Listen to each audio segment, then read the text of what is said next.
Bonjour à toutes et à tous. Nous verrons dans cette capsule comment effectuer une MANOVA et MANCOVA sur SPSS. MANOVA s'agit de l'analyse de variance multivariée.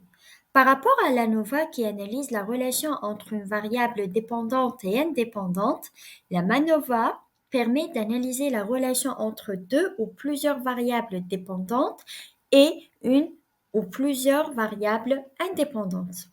Nous cherchons dans cet exemple à étudier l'effet du revenu et du genre sur la décision d'utiliser la plateforme d'autopartage et l'attitude envers cette plateforme. Pour y faire, cliquez sur Analyse, Modèle linéaire général et Multivarié. Insérez les variables dépendantes dans la première boîte, qui sont la décision d'utiliser la plateforme d'autopartage et l'attitude envers cette plateforme.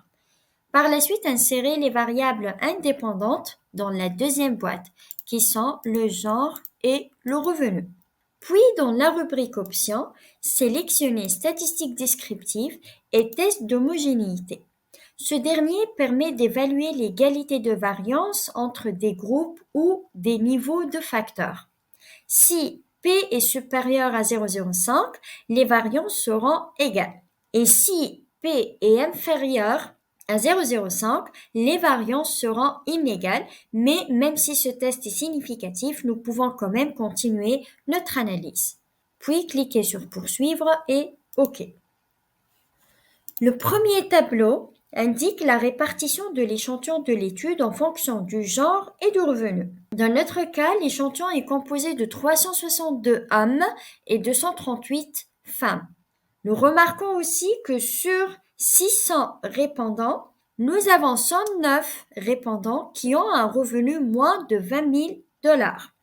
Nous avons aussi 187 personnes qui ont un revenu qui varie entre 20 000 et 49 000 dollars et ainsi de suite.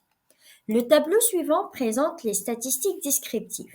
Par exemple, la moyenne des hommes qui ont un revenu moins de 20 000 dollars égale à 4,65, tandis que la moyenne des femmes ayant un revenu moins de 20 000 dollars égale à 4,61.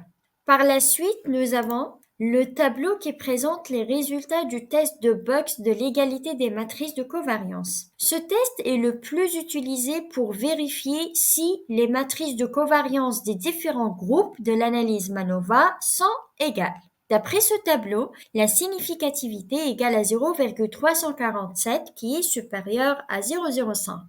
Donc, nous acceptons l'hypothèse nulle d'égalité des matrices de covariance. Notons que si les matrices de covariance ne sont pas égales, cela peut biaiser les résultats de l'analyse. Quant au tableau de test multivarié, il présente la valeur de lambda de Wilks qui mesure l'effet global de plusieurs variables indépendantes sur la variable dépendante. Nous observons que pour la variable genre, la valeur de lambda de Wilks égale à 0,995. Cette valeur est très proche de 1. Cela signifie que les différences observées entre les groupes ne sont pas significatives.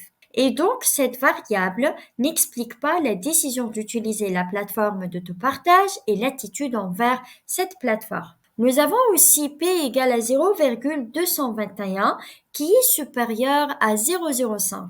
Nous pouvons donc confirmer que les différences observées entre les groupes ne sont pas significatives. Pour la variable revenu, la valeur de lambda de Wilks égale à 0,958. Donc, les différences observées ne sont pas significatives car cette valeur est proche de 1. Toutefois, la valeur de P égale à 0,005 qui est inférieure à 0,05. Donc, il existe une différence significative entre les groupes, mais cette différence est relativement faible vu que la valeur de lambda de Wilks est proche de 1. De même pour l'effet d'interaction, la différence entre les groupes est significative car P égale à 0,015 qui est inférieur à 0,05, mais faible parce que la valeur de lambda de Wilks est proche de 1. Elle est égale à 0,963. Donc, l'effet de revenu sur les deux variables dépendantes traitées n'est pas le même pour les hommes et les femmes, mais cette différence est faible. Passons maintenant à l'analyse de covariance multivariée, la MANCOVA. Cette technique est similaire à l'ANCOVA qui a été traitée dans la capsule précédente. En fait, la MANCOVA consiste à analyser la relation entre une variable dépendante et plusieurs variables indépendantes en contrôlant la ou les covariables.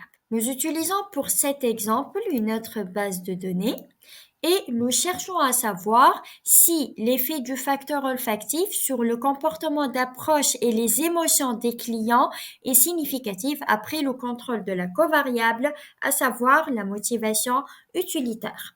Donc, la variable indépendante, c'est le facteur olfactif. Les variables dépendantes sont le comportement d'approche et les émotions des clients.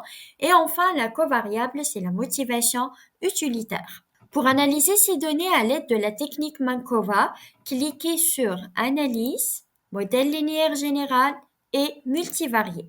Insérez les variables dépendantes dans la première boîte.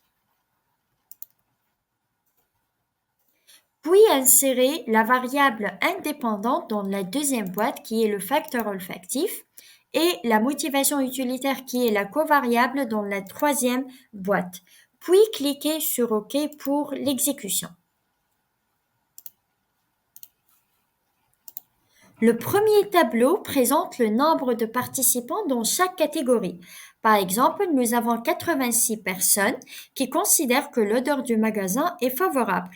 Aussi, nous avons 9 personnes qui ont souligné que l'odeur du magasin est défavorable. Le deuxième tableau présente la valeur de lambda de Wilks qui permet de tester l'effet global de la variable indépendante sur les variables dépendantes. Dans notre cas, la valeur de lambda de Wilks est égale à 0,435.